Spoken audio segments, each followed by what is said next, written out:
Hi everyone, welcome back to Banusami Kitchen. நாம இன்னைக்கு மொறுமொறுன்னு tea கடை கஜரா எப்படி செய்யலாம் தாங்க பார்க்க போறோம்.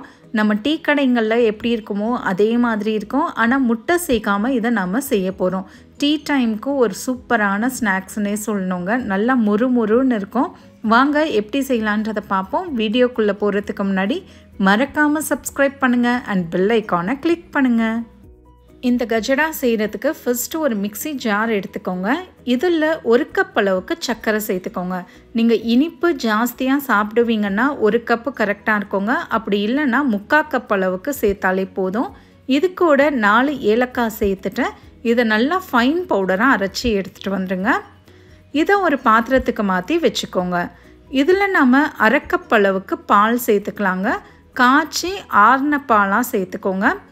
இது கூடவே ஒரு 1/4 கப் அளவுக்கு ரீஃபைண்ட் ஆயில் சேர்த்துக்கோங்க. நல்லெண்ணெய் தேங்காய் எண்ணெய் எதுவும் சேர்க்கக்கூடாதுங்க. Normal sunflower oil refined oil சேர்த்துட்டு இப்போ நாம் இதை நல்லா சர்க்கரையை கரைச்சிக்கலாங்க. முட்டை அடிக்கிற விஸ்கிலையோ இல்லைனா ஸ்பூனை வச்சு இதை நல்லா கரைச்சி விட்டுக்கோங்க. சர்க்கரை நல்லா முழுசாக கரைஞ்சி வரணும். கையில் எடுத்து பாருங்கள், கொஞ்சம் கூட சர்க்கரை தெரியக்கூடாது, நல்லா கரைஞ்சி போயிருக்கணும். இந்த மாதிரி தாங்க இருக்கணும். நெக்ஸ்ட்டு நம்ம இதில் 2 கப் அளவுக்கு மைதாவை சேர்த்துக்கலாங்க. மைதா தாங்க சேர்க்கணும், அப்போ தான் டேஸ்ட்டு நல்லாயிருக்கும். 2 கப் அளவுக்கு மைதாவை சேர்த்துக்கோங்க. எந்த கப்பில் சர்க்கரையை அளந்தீங்களோ அதே கப்பில் தான். 1 டேபிள் ஸ்பூன் அளவுக்கு அரிசி மாவு, இது கூடவே 1 டேபிள் ஸ்பூன் அளவுக்கு ரவை சேர்த்துக்கோங்க. உப்புமாவில் சேர்ப்போம் பார்த்தீங்களா, அந்த ரவை தான். தேவைக்கேற்ப உப்பு இதில் சேர்த்துட்டு இதில் நம்ம கொஞ்சமாக பேக்கிங் சோடா சேர்த்துக்கலாங்க. சோடா மாவு நல்லா உப்பெல்லாம் வரும், இருந்தால் சேர்த்துக்கோங்க, இல்லைனா சோடா மாவு சேர்க்காம கூட செய்யலாம். கொஞ்சமாக ஒரு சிட்டிகை அளவுக்கு சேர்த்தாலே போதும். இதை எல்லாத்தையும் நல்லா நம்ம இந்த மாதிரி கலந்து விட்டுக்கோங்க.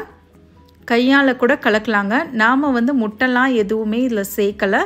முட்டை சேர்க்காமல் செஞ்சால் கூட நல்லாவே இருந்ததுங்க. இது பாருங்கள், இந்த மாதிரி நல்லா கலந்துட்டு இப்போ நாம் இதை கையால் நல்லா பிசைஞ்சிக்கலாம்.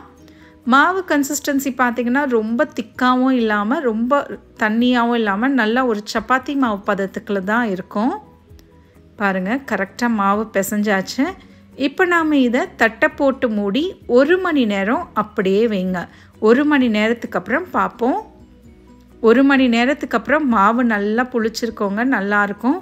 இப்போ நாம் இதை கொஞ்சமாக கையில் எண்ணெயோ இல்லை தண்ணியை தடவிட்டு உருண்டைங்களாக இதை நம்ம பிடிச்சிக்கலாங்க.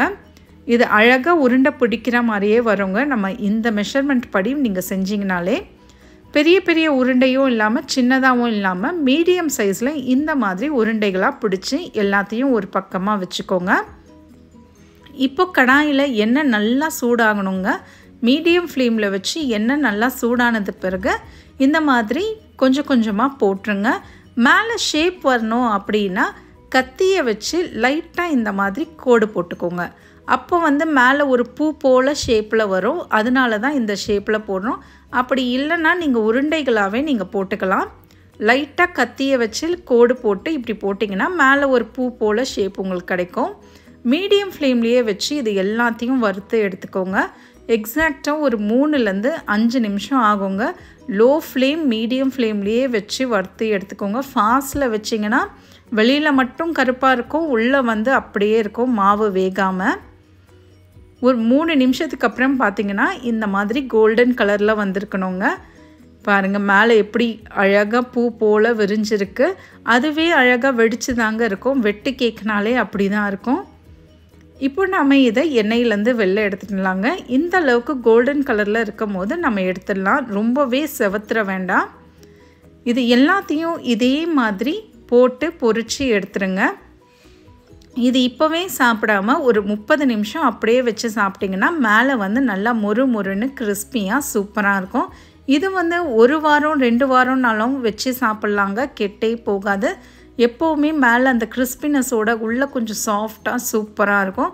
எத்தனை பேருக்கு இந்த வெட்டு கேக் பிடிக்கும்ன்றதை கமெண்ட்ஸில் சொல்லுங்கள். ட்ரை பண்ணி பார்த்துட்டு எப்படி வந்ததுன்றதை கமெண்ட்ஸில் சொல்லுங்கள். தேங்க்யூ ஃபார் வாட்சிங்.